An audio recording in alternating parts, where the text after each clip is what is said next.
ሰላም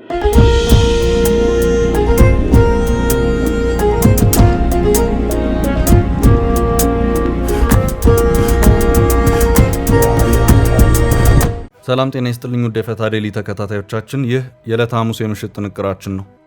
ለእናንተ አዳዲስ መረጃዎች ይሰጣሉ ያልናቸውን ሀገራዊና ዓለም አቀፋዊ ዕለታዊ መረጃዎችን አሰባስበን በማጠናቀር ተገኝተናል። ቆይታችሁን ከእኛ ጋር እንድታደርጉ የቅድሚያ አክብሮታዊ ግብዣችን ነው። ወደ ዕለቱ ዝርዝር መረጃዎቻችን ከማለፋችን በፊት በቅድሚያ ዋና ዋናዎቹን እንጠቁማችሁ። ህወሓት በመጨረሻ እጁን ሰጥቷል። በከባድ ችግር ውስጥ ነን። አሁን ባለው ሁኔታ ወሳኝ ንግግርና ድርድር ያስፈልጋል። ከፌዴራል መንግስት ጋር መደራደር ያስፈልጋል፣ አደራድሩኝ ሲል አስቸኳይ ያለውን መግለጫ አውጥቷል። በጥንቅራችን ከያዝናቸው ወሳኝ መረጃዎች መካከል ነው።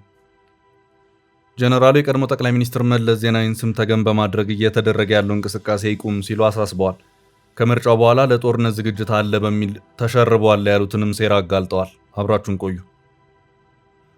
የኤርትራው ፕሬዝዳንት ኢሳያስ አፈወርቂ ዓመቱ ትልቅ የምስራች ሊባል የሚችለውን ዜና ከባለ ብዙ ወገን ዲፕሎማሲው ማዕከል ሰምተዋል። ይዘነዋል። የአፍሪካ ቀንድ ሀገራት በይነ መንግስታት የልማት ድርጅት ኢጋድ በሶማሊያ የአሜሪካ ኤምባሲና የተባበሩት መንግስታት ድርጅት በሞቃዲሾ ሁኔታ መጨነቃቸውን ገለጹ። የሶማሊያ ፌዴራል መንግስት መቀመጫ የሆነችው ሞቃዲሾ ከትላንት አንስቶ ዛሬም ከፍተኛ የተኩስ ልውውጥ እየተሰማባት ትገኛለች። አሳሳቢ ሆኖ የተገኘውን ይህን ጉዳይ የምንመለከት ይሆናል። በአዲስ አበባ የህዝብ ማመላለሻ አውቶቡሶችን ከናፍጣ ወደ ተፈጥሮ ጋዝ ለመቀየር የሚያስችል ፕሮጀክት መኖሩ መገለጹ ይታወሳል። ከናፍጣ ወደ ጋዝ ሽግግር የተደረገለት የመጀመሪያው አንበሳ አውቶቡስ ተግባራዊ ሙከራ ማድረጉ ተነግሯል። በቀን 10 አውቶቡሶችን ወደ ጋዝ አጠቃቀም የሚያሻግረው ፕሮጀክት ወደ ስራ የገባ ሲሆን ፕሮጀክቱ ከጠቅላዩ ከወራት በፊት ጋር ስምምነት በፈረመ አንድ የቻይና ኩባንያ የተተገበረ ነው ተብሏል። መረጃው ዝርዝር አለው። እስራኤልና ሊባኖስ የተኩስ አቁም ስምምነታቸውን ለማደስና በደቡብ ሊባኖስ የጸጥታ ቀጠና ለመፍጠር ስምምነት ላይ ደርሰዋል። ስምምነቱን የተመለከተ ዘገባ ይዘናል።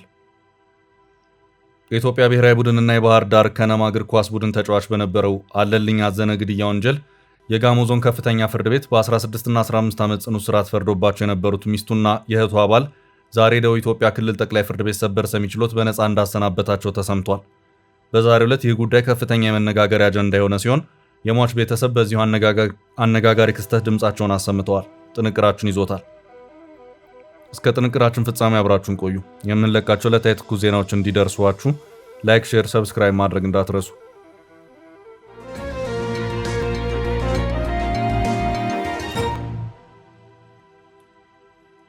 ዝግጁ ነኝ። ህወሓት እጁን ሰጠ።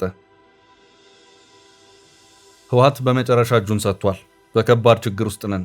አሁን ባለው ሁኔታ ወሳኝ ንግግርና ድርድር ያስፈልጋል። ከፌዴራል መንግስት ጋር መደራደር ያስፈልጋል፣ አደራድሩኝ ሲል አስቸኳይ ያለውን መግለጫ አውጥቷል። ይኸው መግለጫ ከፍተኛውን የእልቂትና ግልጽ የሆነውን ጦርነት ስለመቀልበስ ለዓለም አቀፉ ማህበረሰብና ለዲፕሎማቲክ ሚስዮኖችና ለአጋሮች የቀረበ አስቸኳይ ጥሪ ይላል። ህወሓት አፋጣኝ ጥሪ ወይም አነርጀንት ኮል ብሎታል። አጠቃላይ ይሄው ባለ 3 ገጽ መግለጫ ሲታይ እባካችሁ ነገሮች ከቁጥጥር ውጭ ሳይወጡና ሳይበላሹ በአፋጣኝ ድረሱልን፣ ምን ነው ዝም አላችሁ የሚል ሆኖ ይታያል። ህወሓት በዚህ የጥሪ መግለጫው ጦርነት አንዣቧል፣ ከዛሬ ነገ ሊፈነዳ ይችላል፣ የኢትዮጵያ መንግስት ጦሩን እያስጠጋና እየከበበን ነው፣ ከዚህ በኋላ ጦርነት ቢፈነዳ በዚሁ በኢትዮጵያ ግዛት ብቻ ተወስኖ የሚቀር አይምሰላችሁ፣ ጣጣዊ ቀጠናው ሀገራት ላይ ያዳርስ የሚችል አደገኛ ውጤት ያለው መሆኑን ልትረዱት ይገባል፣ እናም ሳይቃጠል በቅጠል ማለቱ አስፈላጊ ነው፣ እባካችሁ ጆሮ ስጡን በሚል ይዘት መግለጫው ይመለከታቸዋል ላላቸው አካላት በ3 ገጽ የእንግሊዝኛ ቋንቋ መግለጫ ይድረስልኝ ብሏል። ህወሓት ከዚህም በተጨማሪ በራሱ አካሄድና መንገድ የተቆጣጠራትም ትግራይ በዘርፈ ብዙ ከባድ ማህበራዊና ኢኮኖሚያዊ ችግር ውስጥ መሆኗም ይታወቅልኝ ሲልም አስታውቋል። በትግራይ ከተፈጠረው ኢኮኖሚያዊ ቀውስ ጋር በተያያዘ በቀደሙት ተፈናቃዮች ላይ ሌሎች ተፈናቃዮችም እየተጨመሩ ነው። ነገሮች ወደ አደገኛ ማህበራዊ ቀውሶችም እያመሩ ይገኛሉ። ቀደም ብሎ በትግራይ በስራ ላይ የነበሩ የረድኤት ድርጅቶችም ለቀው ወጥተዋል ሲልም አክሏል። ይኸው መግለጫ ትግራይ ከባድና ከጊዜ ወደ ጊዜ እየከፋ በመሄድ ጫና ውስጥ ትገኛለች። እናም እያንዳንዱ ማህበረሰብ ሊቋቋም የሚችለው ገደብ እንዳለው ግልጽ ነው።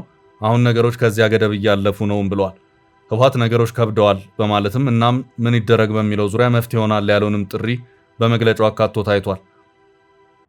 መፍትሄው ውይይት ነው ያለው ህወሓት፣ ይህም የኢትዮጵያን የፖለቲካ ለመግባባት ለመፍታት ብቸኛው አዋጭ መንገድ እንደሆነ እናምናለን። ስለዚህም የንግግር መድረኩ በዓለም አቀፍ ማህበረሰብ በሚመቻችና በእሱም በሚደገፍ መልኩ ውይይቶች ቢደረጉ በእኔ በኩል ለመነጋገርም ለመወያየትም ዝግጁ መሆኔን ማሳወቅ ወዳለው ሲልም ህወሓት በዚሁ በዛሬው ዕለት አስቸኳይ በሚል ባወጣው መግለጫው አስታውቋል። የችግሩን ዋና ምክንያቶች ለይተን መፍትሄ በማፈላለጉ ረገድ ለመሳተፍ ያለንን ዝግጁነት እናረጋግጣለን ያለው ህወሓት በዚህም ዓለም አቀፉ ማህበረሰብ ሁሉንም ወገኖቹን ወደ ድርድር ጠረጴዛ በማምጣት የበለጠ ንቁ ሚናውን መጫወት አለበት ሲልም አስታውቋል።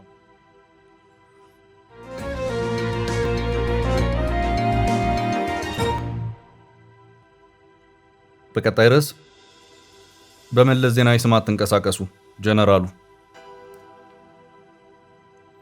የቀድሞ ጠቅላይ ሚኒስትር መለስ ዜናዊን ስም ተገን በማድረግ እየተደረገ ያለው እንቅስቃሴ ይቁም ሲሉ አሳስበዋል። ከምርጫው በኋላ ለጦርነት ዝግጅት አለ በሚል ተሸርበዋል ያሉትንም ሴራ አጋልጠዋል። የቀድሞ የፌዴራል መከላከያ ሰራዊት ጠቅላይ ኤታማዦር ሹም ጀነራል ሳሞራ የኑስ በትግራይ ክልል ያለውን ወቅታዊ ፖለቲካና የጸጥታ ሁኔታ በተመለከተ ከኢትዮጵያ ብሮድካስቲንግ ኮርፖሬሽን ኢቢሲ የትግርኛ ክፍል ጋር በነበራቸው ሰፊ ቃለ ምልልስ በክልሉ በህወሓትና በአቶ መለስ ዜናዊ ስም ተገን በማድረግ የሚከናወኑ እንቅስቃሴዎች በአስቸኳይ ሊቆሙ እንደሚገባ ጠንከር ያለ ማሳሰቢያ ሰጥተዋል። በትግራይ ክልል የተቋቋመውን ጊዜያዊ አስተዳደር አፍርሶ የራስ አስተዳደር አዋቀርኩ የሚለውን አካሄድ አጥብቀው የተቃወሙት ጀነራሉ ድርጊቱ ፍጹም ህጋዊነት የጎደለውና እውቅና የሌለው የመንግስት ምስረታ ሙከራ መሆኑን አስታውቀዋል። ይህ ቡድን በአክሱም ከተማ ተሰብስቦ ባደረገው ውሳኔ መጀመሪያ በአቶ ጌታቸው ረዳ በመቀጠልም በሌተናል ጀነራል ታደሰ ወረደ የሚመሩትን ጊዜያዊ አስተዳደሮች ማህተምና የአሰራር መሳሪያዎችን በመቀማት የማባረር ተግባር መፈጸሙንና ህዝቡን ወደ ምርጫ እንዳይወስዱ እንቅፋት ሲፈጥርባቸው መቆየቱን በዚሁ ቃለ ምልልሳቸው አንስተዋል። ጀነራል ሳሞራ የኑስ አክለውም የክልሉ ፖለቲከኞች ዋና ዓላማ ስልጣን መሻማት ብቻ መሆኑንና ይህንኑ የስልጣን ፉክክር የሚፈልጉት ካለባቸው ታሪካዊና ህጋዊ ተጠያቂነት በምንም መልኩ ለማምለጥ እንዲያግዛቸው በማሰብ እንደሆነ በቃለ ምልልሱ ወቅት በዝርዝር ገልጸዋል። በአሁኑ ወቅት በክልሉ በስፋት እየተካሄደ እንደሆነ እየተነገረ ስላለውና የብዙዎችን ትኩረት ስለሳበው የወጣቶች አፈሳ ሲያብራሩም ድርጊቱ ከሻዕቢያ ድሮ የትግል ስትራቴጂ የተቀዳና ኢትዮጵያን የማተራመስ እቅድ አካል መሆኑን ጠቁመዋል። የክልሉ አመራሮች ከምርጫ በኋላ መንግስት ይወጋናል የሚል ፍጹም የሐሰት ፕሮፓጋንዳ ለዚህ ወጣቶች አፈሳ ተግባር ማስፈጸሚያነት እየዋሉት እንደሚገኝ አንስተዋል። ከፌዴራል መንግስት በጀት እየወሰዱና እየተጠቀሙ የፌዴራል መንግስትን ጠላት ብሎ መፈረጅ ፍጹም ስህተት መሆኑን የጠቀሱት ጀነራሉ ለትግራይ ህዝብና ለወላጆች ባቀረቡት ጥሪም የወላጆች ስጋት የሆነውን ይህንን የወጣቶች አፈሳ ለመግታት ወላጆች በጋራ ተደራጅተው ሊቃወሙትና ልጆቻችንን ለጦርነት አንሰጥም ብለው በቁርጠኝነት ሊታገሉ እንደሚገባ አሳስበዋል። ጀነራሉ በዚህ ቃለ ምልልሳቸው ላይ ማጠቃለያ ሐሳብ ሲሰጡ በትግራይ ክልል ውስጥ የሚታዩት የውስጥ መከፋፈሎችና የስልጣን ሽሚያዎች የህዝቡን የሰላም ጥያቄ ወደ ጎን የገፉና በቀጣይነትም ሊቆሙ የሚገባቸው አደገኛ አካሄዶች ናቸው። የፌዴራል መንግስት በጀትን እየተጠቀሙ በመንግስት መዋቅር ላይ እንቅፋት መፍጠርና ወጣቶችን ማፈስ አግባብ እንዳልሆነ ያብራሩት ጀነራል ሳሞራ የኑስ የትግራይ ህዝብና በተለይም ወላጆች የልጆቻቸውን ህይወት ለሌላ ጦርነት አሳልፈው ከሚሰጥ አፈሳ ራሳቸውን እንዲጠብቁና ይህንን ህገወጥ ድርጊት በጋራ ሆነው እንዲቃወሙት ጥሪያቸውን አስተላልፈዋል።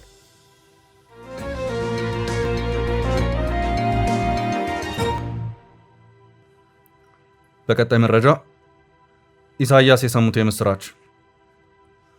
የኤርትራው ፕሬዝዳንት ኢሳያስ አፈወርቂ ዓመቱ ትልቅ የምስራች ሊባል የሚችለውን ዜና ከባለብዙ ወገን ዲፕሎማሲው ማዕከል ሰምተዋል። የተባበሩት መንግስታት ድርጅት ዩኤን ጠቅላላ ጉባኤ ባካሄደው 85ኛው መደበኛ ስብሰባው ላይ በዓለም አቀፍ ጉዳዮች ዙሪያ ያተኮሩ ታላላቅ አጀንዳዎችን የመከረ ሲሆን ኤርትራ የከፍተኛ አባል ሀገራትን አብላጫ ድምፅና መኔታ በማግኘት ከጠቅላላ ጉባኤው ምክትል ፕሬዝዳንቶች አንዷ ሆና በይፋ ተመርጣለች። ይህ ምርጫ ኤርትራ በተባበሩት መንግስታት ድርጅት መዋቅር ውስጥ ያላትን ተሳትፎ የሚያጎለብት ሲሆን በቀጣይ ጉባኤው የሥራ ሂደቶች ላይ የበኩሏን ድምፅ እንድታበረክት ዕድል የሚሰጥ መሆኑ ተገልጿል። የተባበሩት መንግስታት ድርጅት ይፋዊ መግለጫዎችን ዋቢ አድርጎ ዓለም አቀፍ የዘላቂ ልማት ተቋም እንደዘገበው ኤርትራ ከተመረጡ ሌሎች 16 ሀገራት ጋር በመሆን የጸጥታው ምክር ቤት 5 ቋሚ አባላትን ቻይና፣ ፈረንሳይ፣ ሩሲያ፣ ብሪታንያ እና አሜሪካን በመቀላቀል የጠቅላላ ጉባኤውን ቢሮ በጋራ ትመራለች። በተጨማሪም ከኤርትራ ጋር እንደ አፍጋኒስታን፣ ፊንላንድ፣ ግብፅ፣ ሊባኖስ፣ ፓራጓይ እና ዚምባብዌ ያሉ ሀገራትም በምክትል ፕሬዝዳንትነት መመረጣቸውን ለመረዳት ተችሏል። ይህ የሀገራት ስብጥር በተባበሩት መንግስታት ድርጅት ውስጥ የተለያዩ ቀጠናዎችን ድምፅና አመለካከት ሚዛናዊ በሆነ መልኩ ለማካተት ታስቦ የተከናወነ ምርጫ መሆኑ ተመልክቷል። በተመሳሳይ ዕለት በሚስጥር በተካሄደው የድምፅ አሰጣጥ ስነ ስርዓት የወቅቱ የባንግላዴሽ የውጭ ጉዳይ ሚኒስትር ካሊሉር ራህማን ተፎካካሪያቸውን የቆጵረሱን አንድሪያስ ካኩሪስን በ91 ድምፅ በማሸነፍ በ99 ድምፅ የ81ኛው ጠቅላላ ጉባኤ ፕሬዝዳንት ሆነው ተመርጠዋል።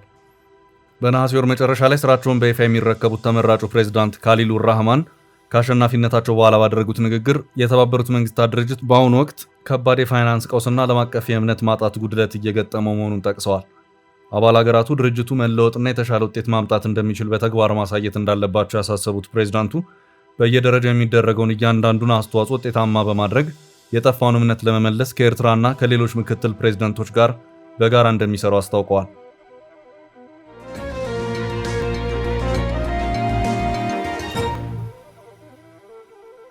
በቀጣይ መረጃ ኢጋድ፣ አሜሪካና የተባበሩት መንግስታት ስለ ሶማሊያ ብጥብጥ የፖለቲካ ውጥረት እንዲበርድ ማሳሰቢያ ተሰጠ።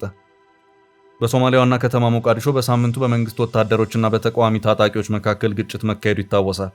የፌዴራል መንግስቱ መቀመጫ በሆነችው ሞቃዲሾ ግጭት የተፈጠረው በሀገሪቱ መካሄድ የነበረበት ምርጫ መዘግየቱን ተከትሎ የተፈጠረ ሲሆን ተቃዋሚዎችና የፕሬዝዳንት ሐሰን ሼክ መሐመድ መንግስት መስማማት አለመቻላቸው ለተኩሱ ምክንያት ሆኗል።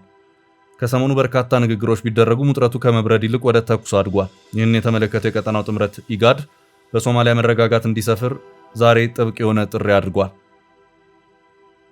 የአፍሪካ ቀንድ ሀገራት በይነ መንግስታት የልማት ድርጅት ኢጋድ በሶማሊያ ዋና ከተማ እየተፈጠረ ያለው ክስተት እንዳሳሰበው የገለጸ ሲሆን በሰላምና ሁሉን አካታች በሆነ ንግግር ልዩነቶች እንዲፈቱ ጠይቋል።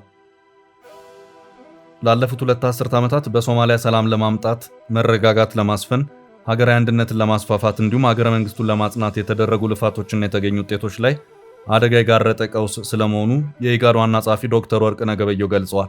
ዋና ጸሐፊው ሶማሊያ የኢጋድ መስራች ሀገር እንደመሆኗ በቀጠናው ሰላም፣ ጸጥታና መረጋጋት ላይ ማዕከላዊ ስፍራ እንዳላት አክሎ አብራርተዋል። በሶማሊያ ህገ መንግስት መሰረት የፕሬዝዳንት ሐሰን ሼክ መሐመድ የስልጣን ዘመን ያበቃ ቢሆንም በተደረገ ማሻሻያ 1 ዓመት የስልጣን ዘመን ተራዝሞላቸው ነበር።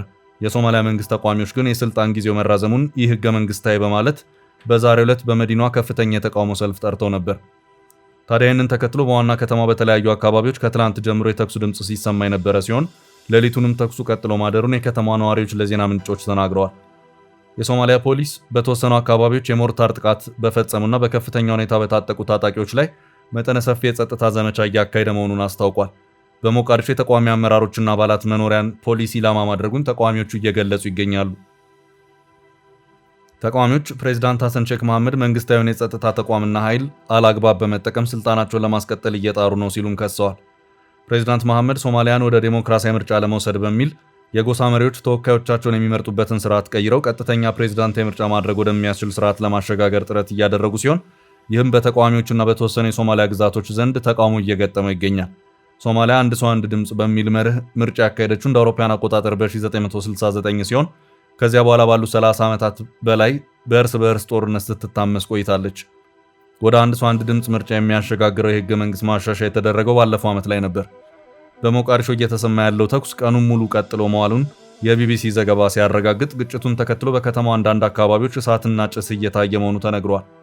የሶማሊያ የቀድሞ ፕሬዝዳንት ሸሪፍ ሼክ አህመድ እና የቀድሞ ጠቅላይ ሚኒስትር ሐሰን አሊ ካይሬ የመንግስት ጦር መኖሪያ ቤቶቻቸውን በድሮንና በከባድ መሳሪያዎች ከቦ ጥቃት እንዳደረሰባቸው መናገራቸውን ዓለም አቀፍ ሚዲያዎች ሲዘግቡ የሶማሊያ መንግስትም በበኩሉ ታጣቂ ኃይሎች በፖሊስ ጣቢያ ላይ ጥቃት ሰንዝረዋል ሲል ክስ አሰምቷል።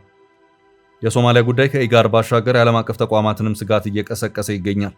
በሶማሊያ አሜሪካ ኤምባሲና የተባበሩት መንግስታት ድርጅት ተኩስ በአስቸኳይ እንዲቆም፣ የመንግስት ኃይሎች ከፍተኛ ቁጥብነት እንዲያሳዩ እንዲሁም ሁሉም አካላት ውጥረቱን አብርደው ወደ ንግግር ጠረጴዛ እንዲመጡ ጥሪ አቅርበዋል።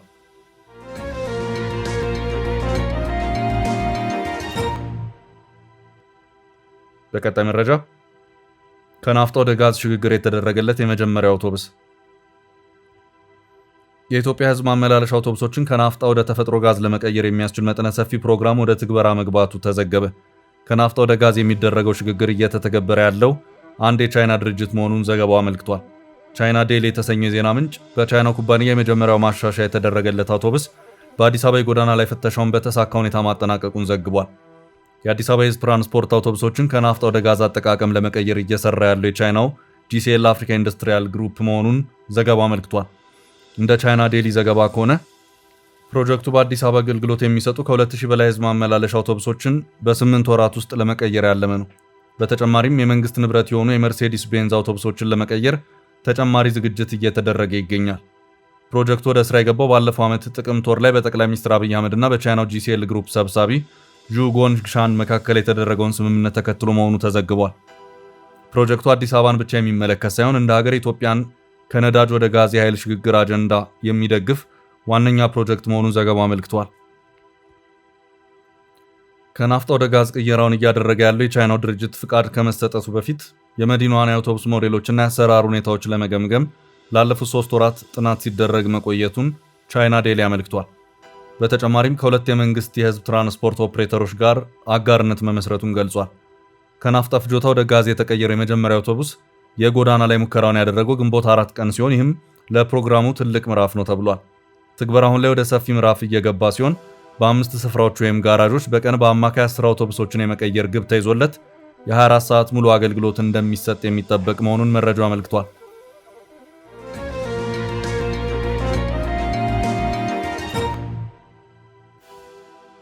በቀጣይ ርዕስ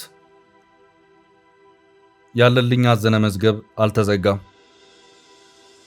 የኢትዮጵያ ብሔራዊ ቡድንና የባህር ዳር ከነማ እግር ኳስ ቡድን ተጫዋች በነበረው አለልኝ አዘነ ግድያ ወንጀል የጋሞ ዞን ከፍተኛ ፍርድ ቤት በ16 እና 15 ዓመት ጽኑ እስራት ፈርዶባቸው የነበሩት ሚስቱና የእህቱ አባል ዛሬ ደቡብ ኢትዮጵያ ክልል ጠቅላይ ፍርድ ቤት ሰበር ሰሚ ችሎት በነፃ እንዳሰናበታቸው ተሰምቷል። በዛሬው ዕለት ይህ ጉዳይ ከፍተኛ የመነጋገሪያ አጀንዳ የሆነ ሲሆን የሟች ቤተሰብ በዚሁ አነጋጋሪ ክስተት ድምጻቸውን አሰምተዋል። የኢትዮጵያ ብሔራዊ ቡድንና የባህር ዳር ከነማ እግር ኳስ ቡድን ተጫዋች በነበረው አለልኝ አዘነ ግድያ ወንጀል የጋሞ ዞን ከፍተኛ ፍርድ ቤት በ16 እና 15 ዓመት ጽኑ እስራት ፈርዶባቸው የነበሩት ሚስቱና የእህቱ አባል ዛሬ ደቡብ ኢትዮጵያ ክልል ጠቅላይ ፍርድ ቤት ሰበር ሰሚ ችሎት በነፃ እንዳሰናበታቸው በሰፊው ከተዘገበ በኋላ ይህንኑ መረጃ በትክክል ለማረጋገጥ ለአለልኝ ቤተሰቦች በተደጋጋሚ ስልክ ቢደወልም ሳይነሳ የቆየ ሲሆን በኋላ ግን መልሶ በመደወል ፖሊስ ስልክ ቀምቶ ለሰዓታት አስሮን ነበር ሲሉ በዕለቱ ስለነበረው የችሎት ውሎ ለቲክቫ በዝርዝር አብራርተዋል። አስቀድሞውኑ መዝገቡ ከአርባ ምንጭ ወደ ሶዶ ሲዞር ይህንን አካሄድ በተለያዩ መንገዶች አጥብቆ ሲቃወሙ እንደነበር የገለጹት የአለልኝ ቤተሰቦች በተደጋጋሚ ቀጠሮች ሲመላለሱ ቢቆዩም ዛሬ ፍርድ ቤቱ የገዳዮች ነፃ ይውጡ ብሎ የሰጠው ውሳኔ በቤተሰቡ ላይ ከፍተኛ ድንጋጤና መረበሽ መፍጠሩን በሐዘን ገልጿል። የፍርድ ቤቱን ውሳኔ ተከትሎ በችሎቱ ላይ የተገኙት የቤተሰቡ አባላት ማልቀስና መጮህ በጀመሩበት ወቅት ፖሊሶች በኃይል እንደደበደቧቸውና እንዳሰሯቸው ለዘገባው በምሬት ተናግረዋል። የደቡብ ኢትዮጵያ ክልል ጠቅላይ ፍርድ ቤት አርባ ምንጭ ላይ ምድብ ችሎት እያለው ግልጽ ባልሆነ ሁኔታ መዝገቡ ወደ ወላይታ ሶዶ ምድብ ችሎት እንዲዞር መደረጉ ገና አስቀድሞውኑ በሂደቱ ላይ ትልቅ ጥርጣሬ እንዲኖራቸው አድርጎ እንደነበር ቤተሰቦቹ አስታውቋል።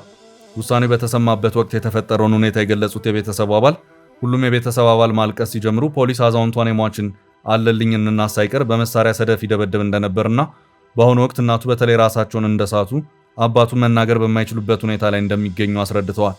የቀድሞ የፍርድ ቤት ውሳኔን ላደረሰ ወንጀል አነሰ ብለው እየተጫጫው ባለበት ሰዓት ገዳዮች በነፃ ይለቀቁ መባሉ በቤተሰቡ ላይ ከፍተኛ ሐዘን ጥሏል። ዘገባው ከደቡብ ኢትዮጵያ ክልል ጠቅላይ ፍርድ ቤት በጉዳዩ ላይ ተጨማሪ ማብራሪያ ለማግኘት ያደረገው ሙከራ ሙሉ በሙሉ ባይሳካም የምድብ ችሎቱ አስተባባሪ ስለ ዘጋቢው ሕጋዊነት አስፈላጊውን ማጣራት ካደረጉ በኋላ ፕሬዝዳንቱን አነጋግረው ይፋዊ ምላሽ እንደሚሰጡ ገልጸዋል።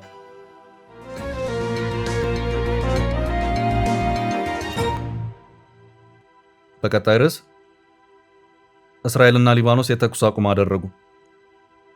እስራኤልና ሊባኖስ የተኩስ አቁም ስምምነታቸውን ለማደስና በደቡብ ሊባኖስ የጸጥታ ቀጠና ለመፍጠር ስምምነት ላይ ደረሱ።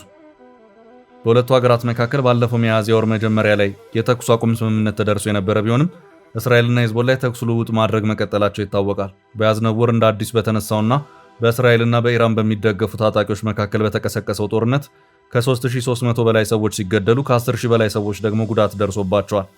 በዋሽንግተን አደራዳሪነት በተደረሰው የስምምነት ውል መሰረት ሂዝቦላ ከደቡብ ሊባኖስ የጸጥታ ቀጠናዎች የሚወጣ ይሆናል። እስራኤልና ሊባኖስ በጋራ ባወጡት መግለጫ መሰረት የሂዝቦላ ጥቃት ሙሉ በሙሉ ይቆማል። ሂዝቦላና ሁሉም ተዋጊዎች ከሊታኒ ወንዝ በስተደቡብ ከሚገኙ ቦታ ሙሉ በሙሉ ለቀው ይወጣሉ። ሆኖም የሊባኖስ ጦር የሚቆጣጠራቸው የአካባቢ የጸጥታ ቀጠናዎች እንዴት እንደሚዘጋጁ በስምምነቱ ላይ በግልጽ አልተቀመጠም። ሂዝቦላን የምትደግፈው ኢራን ከአሜሪካና ከእስራኤል ጋር ያለውን ጦርነት ለማቆም የትኛውም የሰላም ስምምነት በሊባኖስ ያለውን ጦርነት ማቆምን ይጨምራል ስትል በተደጋጋሚ ስትገልጽ መቆየቷ ይታወቃል። በእስራኤልና በሊባኖስ መካከል በተደረገው ውይይት ሂዝቦላ አልተካተተም። እስራኤልና ሊባኖስ ሰኔ 15 ቀን ለተጨማሪ ውይይት እንደገና እንደሚገናኙ የጋራ መግለጫው ያሳያል። ውድ ቤተሰቦቻችን ለዛሬ ያዝንላችሁ ርዕሰ ጉዳዮች እዚህ ላይ ቋጨን። ላይክ፣ ሼር እና ኮሜንት በማድረግ ለቻናላችን ድጋፋችሁን መግለጽ እንዳትዘነጉ እያልን ከሌሎች መረጃዎች ጋር ደግመን እስክንገናኝ ቸር ያሰማን ስንል ተሰናበትን።